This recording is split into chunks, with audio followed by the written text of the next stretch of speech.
দেখো গাইস, ভিডিওটা খুবই দুঃখজনক। বারাইপুরে যে ঘটনা ঘটেছে অত্যন্ত নিন্দাজনক ঘটনা। যারা বলেছিল ভরসা ইন আর ভয় আউট, তাদের আমলে বিজেপির নেতা এসে থানা থেকে যার নামে অভিযোগ আছে তাদেরকে ছাড়িয়ে নিয়ে চলে যাচ্ছে। আমরা কোন রাজ্যে বসবাস করছি?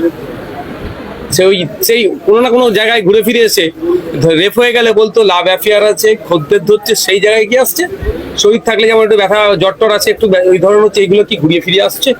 এখন দেখার বিষয়, বিজেপির কাছে একটা বড় চ্যালেঞ্জ, শুভেন্দু অধিকারী মহাশয় রাজ্যের মুখ্যমন্ত্রীর কাছে একটা বড় চ্যালেঞ্জ, এটা একদিন কিভাবে গ্রহণ করছে। তবে আমরাও লক্ষ্য রাখছি, কোনোভাবেই ছাড় হবে না, কোনোভাবেই ছাড় হবে না। জয়নগরে যেমন একটি বাচ্চা মেয়েকে রেপ করেছিল, সেখানে আমি পৌঁছে গেছিলাম, প্রতিবাদ করেছিলাম। এখানেও আজকে মেয়েটির বাবার সাথে কথা হয়েছে আমার, আজকে যাওয়ার ছিল, বিশেষ কারণে আমি যেতে পারিনি। আমি আগামীতে যাচ্ছি, মেয়েটির বাবার সাথে, পরিবারের সাথে কথা হয়েছে আমার, যে এটাও কোনোভাবে ছাড় হবে না। যা আইনি পরিষেবা লাগবে সমস্তটা আমি দেবো, এটা ওনাদেরকে আমি কমিটমেন্ট করেছি। এই ঘটনাগুলোতে দুজনকে গ্রেফতারও করা হয়েছে এবং শুভেন্দু বলছে যে এই ঘটনাতে যারা জড়িত অবশ্যই সাজা হবে, এবং পাশাপাশি যারা এই সমস্ত ঘটনায় ভাঙচুর করেছে বা ক্ষতি করেছে তাদেরকেও কিন্তু কড়াভাবে দেখা হচ্ছে। না দেখুন, একটা কথা হচ্ছে, এই জায়গায় যেত না তো, ভাঙচুর যেগুলো বলছেন এই জায়গায় কি অব্দি যেতই না। সাধারণ মানুষ যারা অভিযুক্ত তাদেরকে নিয়ে এসে যখন পুলিশের হাতে তুলে দিচ্ছে, পুলিশ কিভাবে ছেড়ে দেয়? এখন তো দরকার, যা থানার কনসার্ন অফিসার ছিলেন, যে ছেড়েছেন, তার বিরুদ্ধে ব্যবস্থা গ্রহণ করা। এই হতো না, ধর্ষণ করার পরে, লাশটা উদ্ধারের পরে যারা ধর্ষণ করে খুন করেছে তাদেরকেও যখন পর্যন্ত তাদেরকে পুলিশের হাতে তুলে দেবে, তার আগে পর্যন্ত একটা কোনো ঘটনা ঘটে দেখাতে পারবেন? আমার তো মনে একটা কোনো ঘটনা ঘটেনি। মানুষ কখন ক্ষোভ আসলো, মানুষ কখন এই ধরনের জমায়েত শুরু করলো? যখন থানা ওই যার নামে অভিযোগ আছে তাকে ছেড়ে দিল। এই যে ঘটনা ঘটেছে, আমার তো মনে হয় একটা পরিকল্পিত ঘটনা, যে ধর্ষণ করার পরেও যখন একটা 11-12 বছরের বাচ্চাকে মানে হত্যা করে তাকে যখন হত্যা করা হলো, যখন মানুষ ঠান্ডা মাথায় আছে, তারপরেও যেটা রিয়াক্ট করা দরকার সেই নয়, স্বাভাবিকভাবে যখন এরা ডিল করছে, তাহলে তার প্ল্যান সাকসেস হচ্ছে না। তাহলে নতুন করে প্ল্যান তৈরি করলে হয়তো তাকে ছেড়ে দাও, তাহলে মানুষ কি হবে, এই করবে, এই। তবে আমরাও আছি, আইন বিচার ব্যবস্থা আছে, অন্যায় ভাবে যদি কারোর সাথে কিছু হয়, আইনি লড়াই হবে। মুখ্যমন্ত্রী যেভাবে তপসিয়াতে অন্যায় ভাবে বুল্ডোজার লাগিয়ে আইনের বহির্ভূত কাজ করছিল, আমি সেখানে পৌঁছে গিয়েছিলাম, বুল্ডোজারকে আটকেছিলাম, সেইভাবে এখানেও হবে। আজমিগড়ে যেভাবে একেবারে আন্দোলন হয়েছিল একটা ঘটনা ঘটাতে, এবং বারাইপুরে সেভাবে কিন্তু রাস্তায় আন্দোলন করতে দেখা যাচ্ছে, হবে, শুরু হবে। যেহেতু মুখ্যমন্ত্রী সরাসরি একটা কথা বলেছেন, আমি মুখ্যমন্ত্রী কথা শুনি, আমি নির্যাতিতা বা মেয়েকে হত্যা করেছে তার পিতার কথা শুনলাম, যে একটা টাইম নিয়েছে।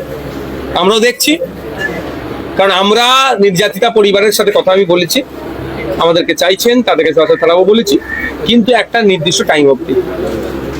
আজকে কয়েকজনকে সম্ভবত ধরেছে, 3জনকে মনে করেন, 2জনকে 3জনকে ধরেছে।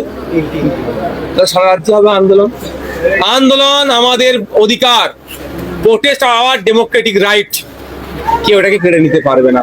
তিলোত্তম আমার বাড়ির মেয়ে, আর ওই খাতুন ও আমার বাড়ির মেয়ে। জয়নগরে যাকে ধর্ষণ করে খুন করেছিল, সেটা আমার বাড়ির মেয়ে, আমি সেখানে পৌঁছেছি। মুখ্যমন্ত্রী তিনি বলছেন ফোনে আশ্বাস দিয়েছেন, কিন্তু ওখানে উপস্থিত হয়নি, কি বলবেন? দেখুন, কে কখন উপস্থিত হতে পারবে না হতে পারবে সেটা বলতে পারবো, আমি তো আশা করবো মুখ্যমন্ত্রীকে উপস্থিত হতে হবে। তবে প্রাক্তন মুখ্যমন্ত্রী যাওয়ার জন্য নাকি অনেক হাসপাস করছেন। ওনার আমলে যখন উনি ক্ষমতায় মসনাদে ছিলেন, তিনি তো এই ধরনের ঘটনাগুলোকে খদ্দের ধরছিল, লাভ অ্যাফেয়ার, প্রেগনেন্ট ছিল বলে চালিয়ে দেওয়ার চেষ্টা করেছিলেন।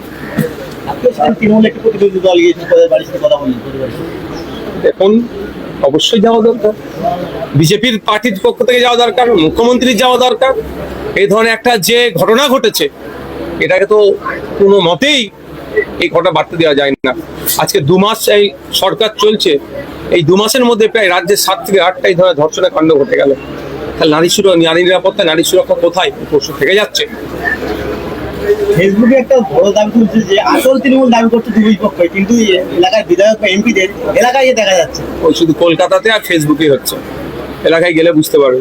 হ্যাঁ, শওকত মোল্লাকে আবারও জীবনতলা চত্বরে ঘোরানো হলো, কি বলবো? আমি ওসব